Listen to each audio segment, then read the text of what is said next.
वंदे पुरुषोत्तमम। श्री श्री अनुकूल चंद्र ठाकुर जी के चरणों में मेरा कोटि कोटि प्रणाम। आज सभी गुरु भाइयों के सामने एक ऐसा शीर्षक रखने जा रहा हूँ जिसे सुनकर हर गुरु भाई चकित हो जाएंगे। दहकती आग पर नियंत्रण।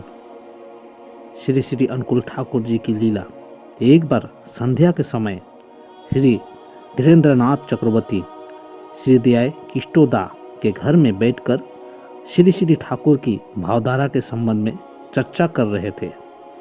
अचानक नफर चंद्र घोष आग लग गई चिल्लाते हुए दौड़ रहे थे।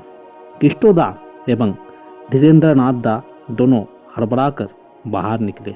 पटसन जूट से भरे घर में जो माता मनमोहिनी देवी द्वारा बनवाया हुआ था, भयंकर आग लग गई थी। वहां पे दहकती आग के साथ ही साथ भीषण जोर से आवाज चारों तरफ से गूंज रही थी।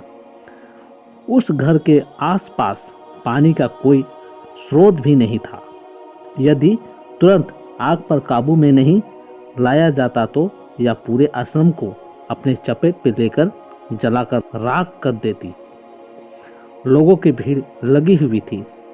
किसी को कोई उपाय नहीं सूझ रहा था कि कर्तव्य विमूढ़ हो गए थे। श्री श्री ठाकुर पिछले 10-12 दिनों से जवर में पीड़ित थे।